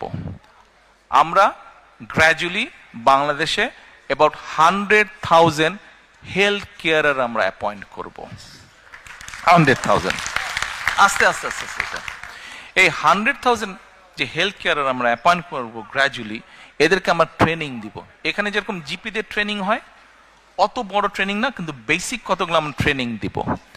এই মানুষগুলো গ্রামে গ্রামে ঘরে ঘরে যাবে। কারো প্রেশার একটু বেড়ে গেছে, কারো ডায়রিয়া হয়েছে, কারো হালকা ওষুধপত্র হয়েছে, এগুলাকে ওরা ম্যানেজ করবে। অ্যাট দ্য সেম টাইম ওরা গিয়ে এই যে ঘরে ঘরে যাবে, ঘরে গিয়ে ওরা মানুষকে, ঘরে যারা মা বোনেরা আছে বিশেষ করে, তাদেরকে তারা কতগুলো অ্যাডভাইস দিবে। কি অ্যাডভাইস দিবে? অ্যাডভাইস দিবে যে কি কি না খেলে, if you don't eat this things তাহলে কার্ডিয়াক প্রবলেম হবে না, if you do not eat this things তাহলে কিডনির প্রবলেম হবে না, if you do not eat this things তাহলে ডায়াবেটিক প্রবলেম হবে না। অর্থাৎ আপনি যদি এইখানে রুগী কমিয়ে ফেলতে পারেন, হসপিটালে যারা যাবে they will get a better service. Yes, it's a long term programme to get the result of this planning. এটা একটা সময় লাগবে, বাট শুরু তো করতে হবে। আমরা এটা শুরু করতে চাই। আপনারা কি মনে করেন this is a good plan? Thank you. আচ্ছা, আমরা আরেকটা কাজ করতে চাই। এই যে ওসমানী মেডিকেল কলেজ আছে, হয়তো দেখা যাবে আমাদের অনেক লোকেরা নির্বাচনের সময় জোশের ঠালে বক্তৃতা দিয়ে বলবে এই 600 বেডকে আমরা 1200 করে ফেলবো, রাইট? বলে ফেলবে কিন্তু অনেকে যে 600 বেডকে আমরা 1200 করে ফেলবো। It's a very easy thing to say, but it's a very very very difficult thing to do. কারণ আপনি যে 600 বেড করবেন, এটার জন্য সরকারের বিভিন্ন স্টেপস আছে। আপনি যেদিন শুরু করবেন সরকারে যাবার পরে দেখবেন 600 বেড আপনি ওপেন করছেন কবে জানেন? যেদিন রিজাইন করবেন তার আগের দিন আপনি ওপেন করছেন। মানে 5 year is gone, 5 year is গন, 5 বছর নাই, শেষ। মানুষ তো আর সার্ভিস পেল না। সো আমরা এখন চিন্তা করছি যে আমাদের বিভিন্ন ডাটা আমরা কালেক্ট করেছি এবং গভর্নমেন্টের যে হেলথ ফ্যাসিলিটি স্ট্রাকচার আছে, অ্যাট দ্য সেম টাইম পাশাপাশি যে প্রাইভেট হেলথ ফ্যাসিলিটি স্ট্রাকচার আছে, প্রায় সমান সমান। গভর্নমেন্টের সব বেডগুলো, হসপিটাল বেডগুলোকে এক করলে যত ডাক্তার, বেড, নার্স হয়, প্রাইভেট সেক্টরে মোটামুটি এক। আমরা এখন প্রাইভেট পাবলিক পার্টনারশিপ চালু করতে চাচ্ছি। এখন ইউ ক্যান আস্ক মি যে আচ্ছা ঠিক আছে, এটা কি জিনিস? ওকে, আসেন আপনাকে একটা এক্সাম্পল দিই। ওসমানী মেডিকেল কলেজ ধরেন, ওসমানী মেডিকেল কলেজের যে ডায়ালিসিস, এই যে কিডনি রোগীর যে ডায়ালিসিস করতে হয়, এই ডায়ালিসিস যে মেশিন আছে, আছে না? আছে তো মেশিন, আচ্ছা। তো এই মেশিন আছে, এই মেশিনের ধরেন ক্যাপাসিটি হচ্ছে, সে এক্সাম্পল, মেশিনের ক্যাপাসিটি হচ্ছে এভরি মান্থে 100 জন মানুষকে সে ডায়ালিসিস করতে পারে। বাট আপনার কিউতে 100 জন না, আপনার কিউতে 500 জন, রাইট? ওকে, আমরা এখন যেটা কেয়ার করছি, ঢাকাতে দেশে অনেক প্রাইভেট হসপিটাল আছে, বাট আমি, আম্মা যেহেতু এভারকেয়ারে আছেন, আমার ওই একটা নামই মনে থাকে প্রাইভেট হসপিটালের মধ্যে। ধরেন এক্সাম্পল হিসাবে বলছি, ওই এভারকেয়ার হসপিটাল, তাদেরও কিডনি ডায়ালিসিস মেশিন আছে, but that's a private hospital, quite expensive, not everyone can afford that. Okay, আমরা যেটা এরকম ফ্যাসিলিটি যেসব প্রাইভেট হসপিটাল আছে তাদের সাথে আমরা গভর্নমেন্ট একটা কন্ট্রাক্ট করব। আমরা বলবো যে দেখো, we know what is your costing, তুমি তার উপরে প্রফিট হিসেবে, যেহেতু ইয়োর প্রাইভেট, তুমি 5%, 10% প্রফিট নিতে পারো। এখন আমার এই যে ওসমানী মেডিকেল কলেজে 500 কিউব 100 জনকে আমি মাসে দিচ্ছি, বাট আরো 400 বাকি যাচ্ছে। ওই 101 থেকে ওর ধরেন এভারকেয়ার হসপিটালে ওর ধরেন যে ইয়ে মেশিনটা আছে, ডায়ালিসিস মেশিনটা, সেখানে they get only say 25 patients, বাকি 75 তার খালি থাকছে। এই যে এখানে যে কিউ হয়েছে, এই কিউ থেকে নিয়ে আমরা 75 পেশেন্ট ওদেরকে দেব, and the cost we will bear. তাতে যেটা হচ্ছে, গ্রামের কৃষক বলেন, স্কুল প্রাইমারি শিক্ষক বলেন, একজন গৃহিণী বলেন, মসজিদের ইমাম সাহেব বলেন, এদের মতন মানুষগুলো এভারকেয়ারের মতন হসপিটালে ট্রিটমেন্ট পাচ্ছে with a very minimum cost, যেই কস্টটা গভর্নমেন্ট বিয়ার করবে। আর সবচেয়ে বড় বেনিফিট হচ্ছে, আপনাকে যে মানুষ ইলেক্ট করে পাঠালো দেশ পরিচালনার জন্য, আপনি 5 ইয়ার্স টাইম নিলেন না তাকে সার্ভিস দেওয়ার জন্য, 3 to 6 মান্থসের মধ্যে আপনি তাকে সার্ভিসটা দিতে পারলেন। তাহলে মানুষগুলো, দেশের সাধারণ মানুষ সার্ভিসটা পাটাপাট, কুইক সার্ভিসটা পেল, রাইট? আইডিয়াটা ঠিক আছে না রং আছে? ওকে, আপনারা মনে করেন should we implement this if we ইনশাআল্লাহ গেট দি অপরচুনিটি? কে করবো এরকম? ওর পিছনে বোঝে না, এরা বোঝে নাই, হেলথ পলিসি বোঝে নাই, করবো? আচ্ছা ঠিক আছে। No, I won't. বসো। আচ্ছা, না এখানে আমরা কোয়েশ্চেন আনসার করছি না, আমি আমার কতগুলো প্ল্যানিং আপনাদের বলছি। আচ্ছা, কৃষি গেল, হেলথ গেল, এডুকেশন গেল, এবার আসেন একটা বিরাট একটা ইম্পর্টেন্ট ইস্যু আছে। এটা বলে মোটামুটি ভাবে আমি আমার বক্তব্য শেষ করে নিয়ে আসবো, 9টা বাজে, অনেক দূর যেতে হবে অনেককে। আচ্ছা, আরেকটা ভেরি ইম্পর্টেন্ট বিষয় আছে। একটু আগে আমি একটা কথা বলেছি, আমাদের পপুলেশনের বিরাট একটা মেজরিটি অংশ হচ্ছে কি? মেজরিটি অংশ হচ্ছে ইয়াং জেনারেশন, ছেলে হোক মেয়ে হোক, ইয়াং জেনারেশন।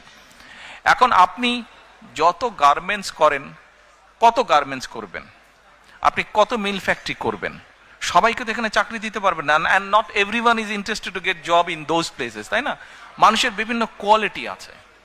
আমরা এই ইয়াং ছেলে মেয়েদের বিভিন্ন, যেমন ধরেন এইখানে অনেককে দেখলাম একটু আগে, এই যে এখনো চলছে, এই যে ডাইরেক্ট টেলিকাস্ট করছে ফেসবুকে অথবা এতে ডাইরেক্ট করছে, এই যে অনেকগুলো এখানে আছে, চারিদিকে তাকালে দেখ। এখন এদের মধ্যে এই যে যারা করছে, শখে যারা করছে, হ্যাঁ দেখেছি আপনাকে, এদের মধ্যে অনেকে কিন্তু আছে, তাদের অসম্ভব কোয়ালিটি আছে, সে কন্টেন্ট মেকিং। অনেক ইয়াং ছেলে মেয়ে আছে কন্টেন্ট মেকিং, কিন্তু কন্টেন্ট মেকিং এর প্রপার পলিসি আমাদের দেশে নাই। কন্টেন্ট মেকিং এর প্রপার পলিসি নাই। এখন আমরা যদি সেই পলিসিগুলো কি হবে, আমরা যারা করে তাদের সাথে কথা বলছি, তারা ওই স্ট্রাকচারটা তৈরি করছে।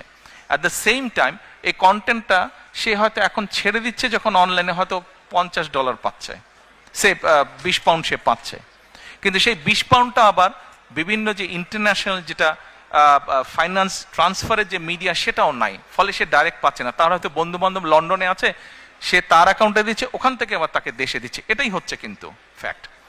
এখন আমরা যে গেটওয়ে আছে, বিভিন্ন ইন্টারন্যাশনাল মনিটারি গেটওয়ে আছে, এদের সাথে আমরা কথা বলছি যে ভাই আমাদেরকে এই ব্যবস্থাটার অ্যাডভান্টেজ দেওয়া। ফলে হচ্ছে কি, যে কন্টেন্ট মেক করছে, যেই ছেলে মেয়েগুলা কন্টেন্ট মেক করছে, তারা কন্টেন্ট মেক করলে তাদের পেমেন্টটা যেমন ডাইরেক্টলি পাচ্ছে, পলিসি যখন স্টেট গভর্নমেন্ট যখন পলিসি তৈরি করবে, ভাই আমাকে একটু টাইম দেন, আমি তাড়াতাড়ি শেষ করে দেবো, আপনারা পরে কথা বলেন, হ্যাঁ পরে কথা বলেন।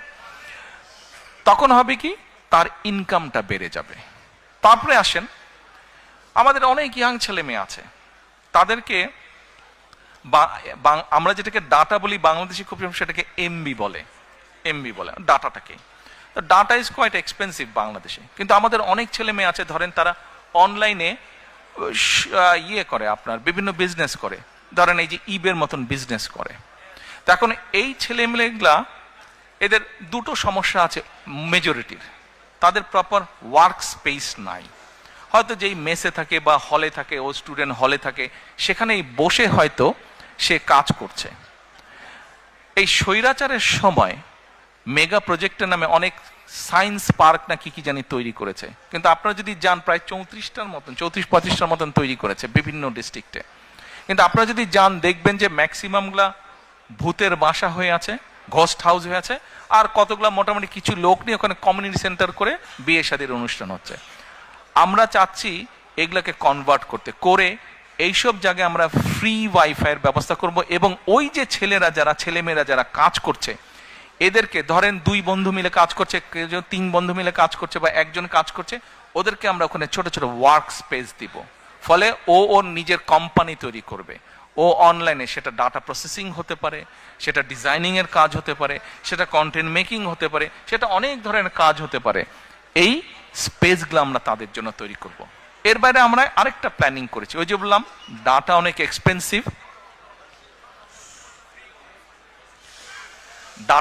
এক্সপেন্সিভ, আমরা কতগুলো ইম্পর্টেন্ট জায়গাতে, পাবলিক প্লেসে, ইউনিভার্সিটির হল, ইউনিভার্সিটির লাইব্রেরি, কলেজের লাইব্রেরি, বিভিন্ন পাবলিক ইম্পর্টেন্ট স্পেস, তারপরে একটু ভালো ভালো ডিস্ট্রিক্ট টাউনে ভালো ভালো ক্যাফেটেরিয়া আছে, এইসব জায়গাতে আমরা 1 ঘন্টা থেকে 1.5 ঘন্টার জন্য আমরা ওয়াইফাই ফ্রি করে দিব।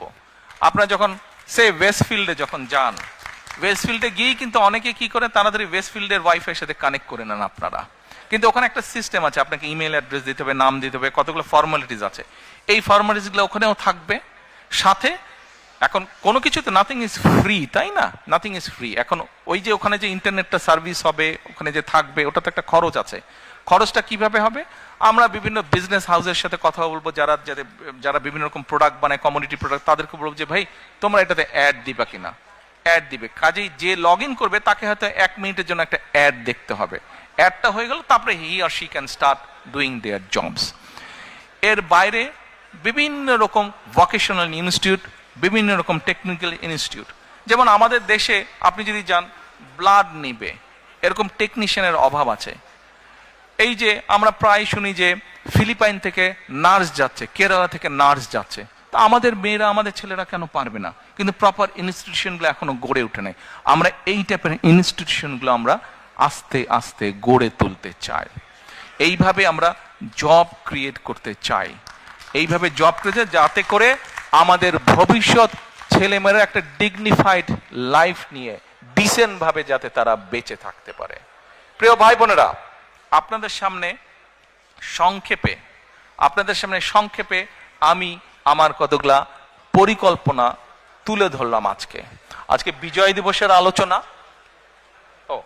ব্যানার নাই, বিজয় দিবসের আলোচনা, ওই তো ব্যানার, ইয়েস, বিজয় দিবসের আমাদের আলোচনা। এই বিজয় দিবসের আলোচনায়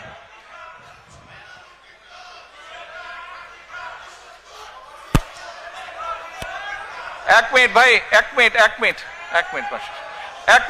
মিনিট কথা শুনুন। দেখেন, আমরা আন্দোলন সংগ্রাম করেছি, আমাদের সহকর্মীরা জীবন দিয়েছে, বহু সাধারণ মানুষ, গৃহিণী, এই যে 5ই আগস্ট এই আন্দোলনে আপনাদের নিশ্চয়ই অনেকের ধারণা আছে 63 জন শিশু শহীদ হয়েছে, 63 জন শিশু। কাজে এই যে 5ই আগস্ট আমরা আমাদের পূর্ণ স্বাধীনতা বলেন বা আমাদের যে এই এই এই এই সুযোগটা আমরা পেয়েছি, এই সুযোগটা কিন্তু সামনে যে নির্বাচনটা, এই নির্বাচনটা কিন্তু শুধুমাত্র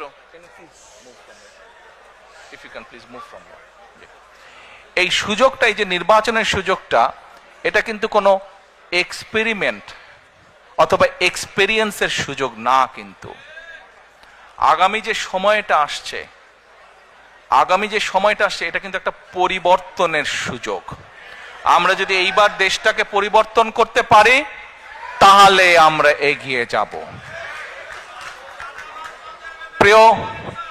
প্রিয় সহকর্মীবৃন্দ, ফোনটা দাও। প্রথমেই বলেছে শোনেন, আপনারা প্রবাসে আছেন, প্রবাসীদের কাছে প্রথমে আমি কৃতজ্ঞতা প্রকাশ করেছি।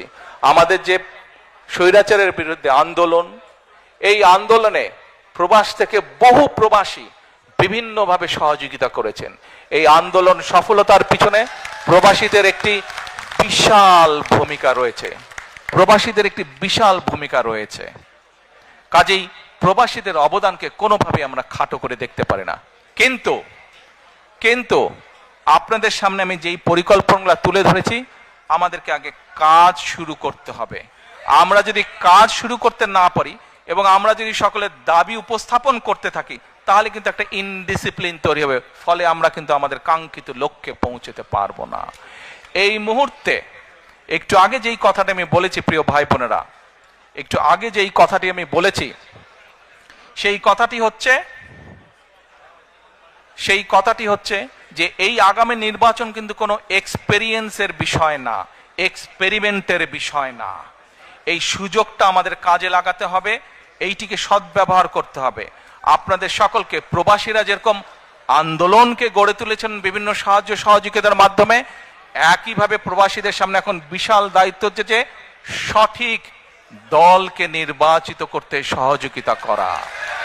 যেই দল সঠিক পরিকল্পনা নিয়ে আগামী দিনে দেশকে গড়ে তুলতে সক্ষম হবে, যেই দল আগামী দিনে সঠিকভাবে বাংলাদেশকে সামনে নিয়ে যেতে হবে। আমরা যদি সকলে ঐক্যবদ্ধ থাকি, আমরা যদি সকলে একসাথে থাকি, দয়া করে একটু বসবেন, একটা জিনিস দেখাবো আপনাদেরকে। দয়া করে একটু কষ্ট করে বসবেন, আর 10 মিনিট, তারপরে সেরে দেব। 10 মিনিট, অনলি 10 মিনিটস। তুমি এরকম পাগল করো কেন? বসুন। আমরা যদি একসাথে থাকি, ঐক্যবদ্ধভাবে থাকি, তাহলে আমাদের এই প্রিয় মাতৃভূমিকে কিন্তু আমরা সঠিক ডাইরেকশনে নিতে পারবো।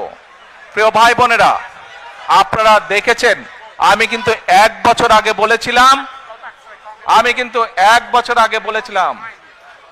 দেখুন আপনারা আপনাদের এই কথাগুলো শুনতে হবে। যদি কথাগুলো না শুনেন, এই ছবি কিন্তু কোনো লাভ হবে না।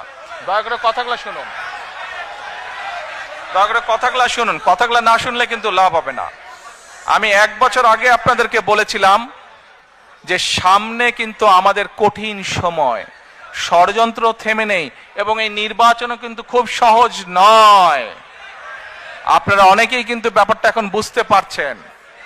1 বছর আগে যা বলেছিলাম সেটা কিন্তু হচ্ছে এখন। আমি আবারও বলছি, সামনের সময় কিন্তু খুব সুবিধার না। কাজেই সকলকে ঐক্যবদ্ধ থাকতে হবে। ঐক্যবদ্ধ থাকতে পারবেন? ঐক্যবদ্ধ থাকতে পারলেই আমরা আমাদের এই যে পরিকল্পনা বললাম সফল করতে পারবো। ঐক্যবদ্ধ থাকলেই আমরা আমাদের প্রত্যাশিত বাংলাদেশকে গড়ে তুলতে পারবো। ঐক্যবদ্ধ থাকলেই আমরা বাংলাদেশের জবাবদিহিমূলক ব্যবস্থা গড়ে তুলতে পারবো। এই ব্রিটেনে যে আপনারা আছেন, এই দেশের জবাবদিহিমূলক ব্যবস্থা আছে বলেই এই দেশের মানুষ তার ন্যায্যতা থেকে বঞ্চিত হয় না। বাংলাদেশের মানুষ বহু যুগ ধরে তাদের ন্যায্যতা থেকে বঞ্চিত হয়েছে। কাজে আসুন, বাংলাদেশের মানুষের ন্যায্য অধিকার যদি ফিরিয়ে দিতে হয়, যে কোনো মূল্যে আমাদেরকে কি করতে হবে? ঐক্যবদ্ধ থাকতে হবে। ঐক্যবদ্ধ না থাকার কোনোই বিকল্প নেই আমাদের। United we stand, divided we fall. কাজে এই কথাটি আমাদের সকলকে মনে রাখতে হবে। এখন প্রিয় ভাই বোনেরা, আপনাদেরকে আমি ছোট্ট 2 মিনিটের মধ্যে 1 মিনিটের একটা ভিডিও দেখাতে চাই।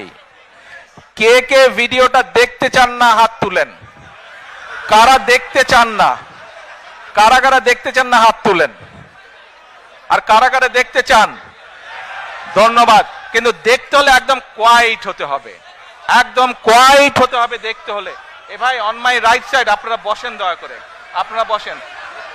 আপনারা সবাই দেখতে, আমার ডান সাইডে যারা আছেন, সামনে যারা আছেন, আপনারা দেখতে অনেক সুন্দর, অনেক ছবি উঠেছে। এখন বসেন, দয়া করে এখন বসেন। আপনাদেরকে আমি যে ভিডিওটি আমি দেখাবো, এতক্ষণ গত আধা ঘন্টা যাবত আমি যেই কথাগুলো আপনাদেরকে বললাম, 1 মিনিটের সেই আছে। আজকে এই ভিডিওটি দেখার পরে যদি আপনারা ভিডিওটির অর্থ বুঝতে পারেন, তাহলে আমি বুঝে নেব যারা কষ্ট করে আজকে এখানে এসেছেন তাদের আশাটা এখানে সফল হয়েছে। এই ভিডিওটি দেখে যদি এর অর্থ আপনারা বুঝতে পারেন, তাহলে আমি বুঝবো আগামীর প্রত্যাশিত বাংলাদেশ গড়ে তোলার জন্য আপনারা শপথবদ্ধ। আর যদি বুঝতে না পারেন, দুর্ভাগ্যজনক ব্যাপার। এখন আমি আমার বক্তব্য শেষ করব, তবে বক্তব্য শেষ করার আগে এবং ভিডিওটি দেখানোর আগে আপনাদের সকলকে আমি একটি বিনীত অনুরোধ করতে চাই, করব সত্যি? আচ্ছা, কি সেই বিনীত অনুরোধ? প্রিয় ভাই বোনেরা, আপনাদের সাথে আমি 18 বছর ছিলাম। বিভিন্ন সময়ে বিভিন্ন অনুষ্ঠানে অনেক মানুষের সাথে দেখা হয়েছে। আপনাদের সাথে বহু স্মৃতি আমার রয়ে গিয়েছে। আপনাদের সাথে বহু দুঃখ কষ্ট আমি শেয়ার করেছি।